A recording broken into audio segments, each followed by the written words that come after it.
Hello, I'm Estelle Toby Goldstein, MD, the Renegade Doctor.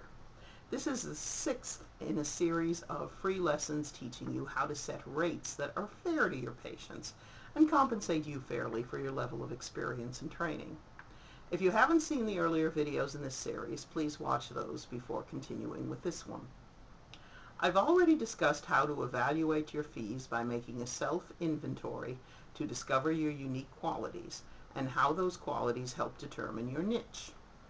Then I illustrated how a veteran experienced doctor could charge for services as opposed to someone newly in practice.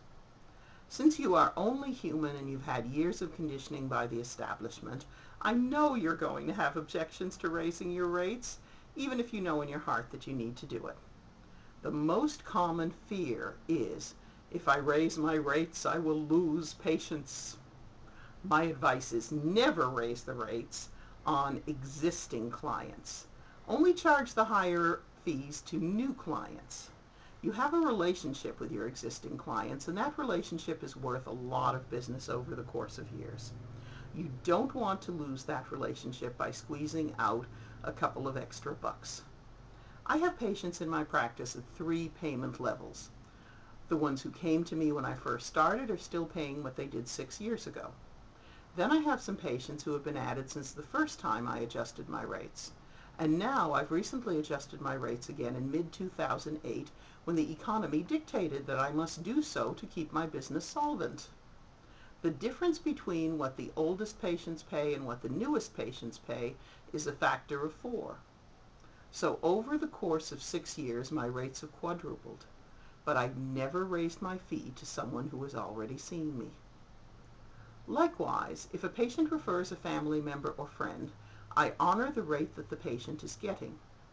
If a valued referral source, such as a psychotherapist, minister, or attorney, refers patients to me, all patients from that source get the same price, no matter when they come to me.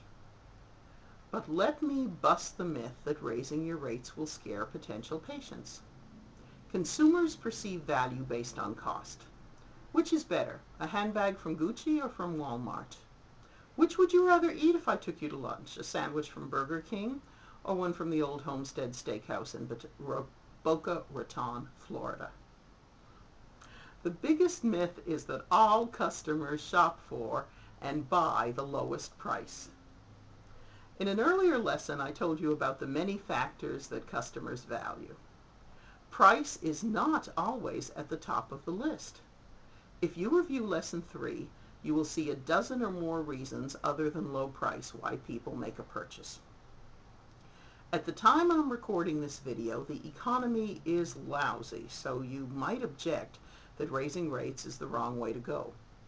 Many people are slashing rates to make sure they still get traffic through their doors. But although it might be counterintuitive, the best way to go in an economic downturn is higher, not lower. Not only affluent customers, but those with low debt and secure savings are least affected by economy fluctuations and maintain their standard of living through both boom and bust. The low-end restaurants like fast food chains lose those customers who decide to eat at home and save money. The high-end restaurants like Morton's of Chicago have a different clientele who eat out for business, entertainment, and just because they like the luxury and can afford it. They aren't the hamburger stand patrons. Likewise, first-class airline travel doesn't sag as much as flying coach or Greyhound bus travel. Remember the consumer's perception of value.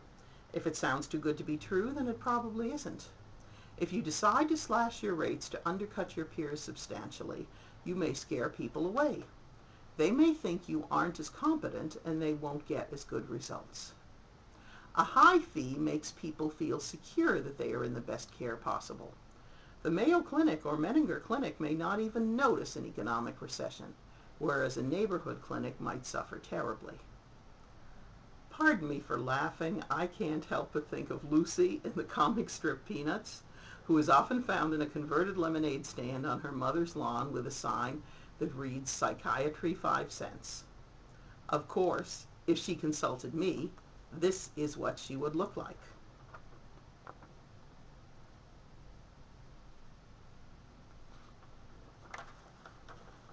And last but not least, don't fear that peers and patients will scorn you as greedy, elitist, or uncaring. Of course this isn't true. You care deeply for your patients. The price you charge does not reflect your feelings or your respect for them. Besides, you're your own boss. If you wish, you can set any price you want for any patient. You don't have to abandon Medicare or any insurance. You can offer a sliding scale. You can treat anyone you wish for free. In fact, it is dangerous to lower your price or treat too many patients for free. I'll talk more about that next time. For more information about me and my methods for developing a successful private practice, please see my website, fixdoctorsfirst.com. Until our next visit, this is Estelle Toby Goldstein, MD, the Renegade Doctor, wishing you health, happiness, and success.